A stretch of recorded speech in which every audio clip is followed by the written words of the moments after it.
Chapter 5, Freedom Through Renunciation. Here, Krishna reframes the concept of renunciation. It's not about withdrawal from the world, as it's often misunderstood, right? But rather, it's the liberating release of pride from outcomes. It's a subtle but really profound distinction. True renunciation, as explained in the book, is about letting go of that inner need or the ego's drive to be completely obsessed by outcomes. It is not an outer withdrawal from activity, but a deep inner detachment that frees us from those debilitating cycles of expectation, disappointment, and suffering. Krishna calls upon us to perform every action selflessly and allow the outcomes to manifest naturally, completely free from the mental burden of trying to control everything. We often unconsciously connect our sense of self, our me and mine, to our wealth, praise, recognition, success, only to discover that stress invariably shadows both our gains and our losses. Krishna powerfully urges us to renounce this sense of me and mine, and instead to see our actions as offerings for a higher purpose. When ego steps aside, purpose takes the lead.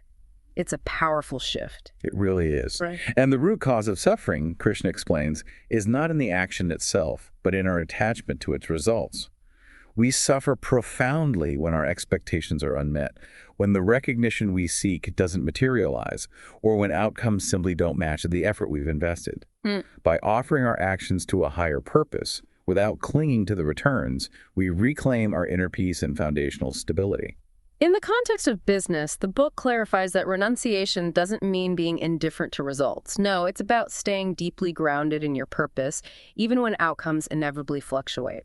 Leaders who operate from this space, the book suggests, make wiser, more grounded decisions, carry significantly less stress, and, importantly, foster far greater trust within their teams. And Krishna makes a subtle but crucial distinction here between equanimity through selfless action, where we act with detachment from results, and equanimity through renunciation, where we act entirely without ego. For business leaders, this difference is reflected in how they make decisions and lead teams. Selfless action allows them to make tough calls with composure. Renunciation takes it a step further. They lead with a profound sense of team spirit without clinging to personal credit or fear of blame. Ultimately, renunciation isn't a retreat, it's a deep refinement, an inner shift in perspective.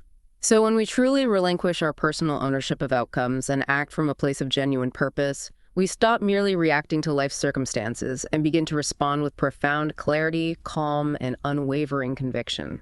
The concept of renunciation leads to self-realization.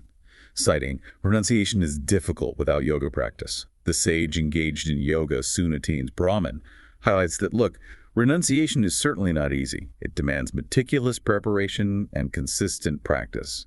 Letting go of the ego's powerful grip doesn't happen overnight, and it is incredibly tough without deep discipline.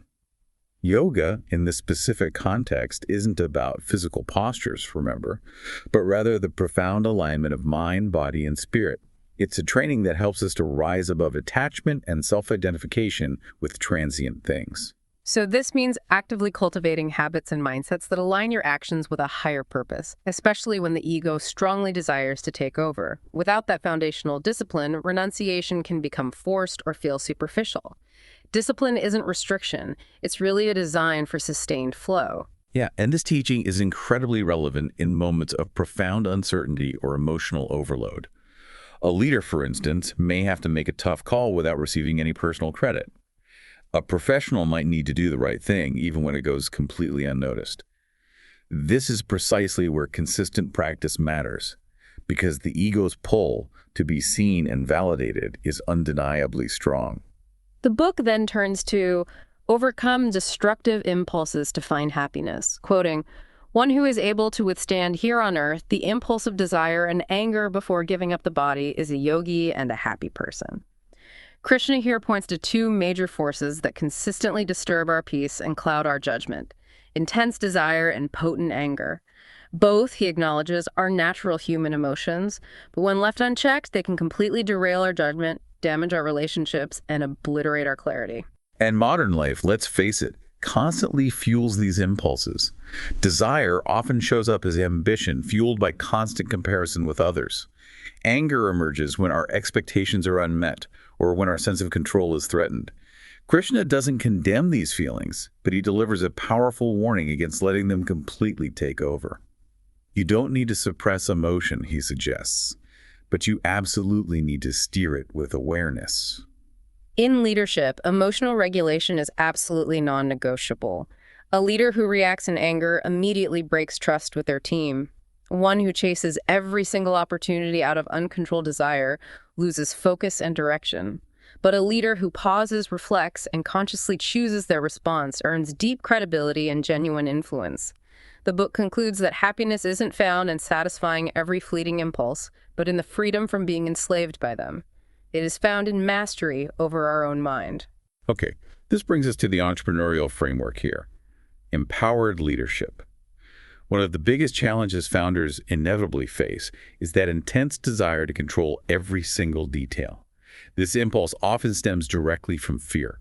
Fear of failure, fear of trusting others, or even fear of losing their own relevance. But enduring leadership isn't about doing everything yourself. It's about doing what matters most, and then powerfully empowering others to own the rest. Letting go is not a weakness, it's a strategy. Right. Micromanagement is very common in early-stage ventures, particularly when the business feels deeply personal to the founder. But as the company grows, the mindset of the leader must grow alongside it. Great leaders set clear direction, invest profoundly in their teams, and then consciously step back, not to disengage, but to create the space for people to rise to their full potential. And this is precisely where inner detachment transforms into a true leadership superpower. By letting go of the intense need for constant control or the desire for personal credit, founders create vital space for their teams to perform, make critical decisions, and take genuine ownership. Think of Reed Hastings at Netflix. He exemplifies this culture of freedom and responsibility. His leadership focused on absolute clarity of vision, not microcontrol, which empowered talented people to make decisions without endless layers of approval. So when the stakes rise and the pressure mounts, the book advises you to ask yourself, should I own this or should I delegate it? Who on my team can actually do this better than me? The wisdom here is to empower others and scale your organization with deep trust. Exactly. And with renunciation and action now balanced, the next step, as illuminated by the Gita, is to cultivate a profound, disciplined focus.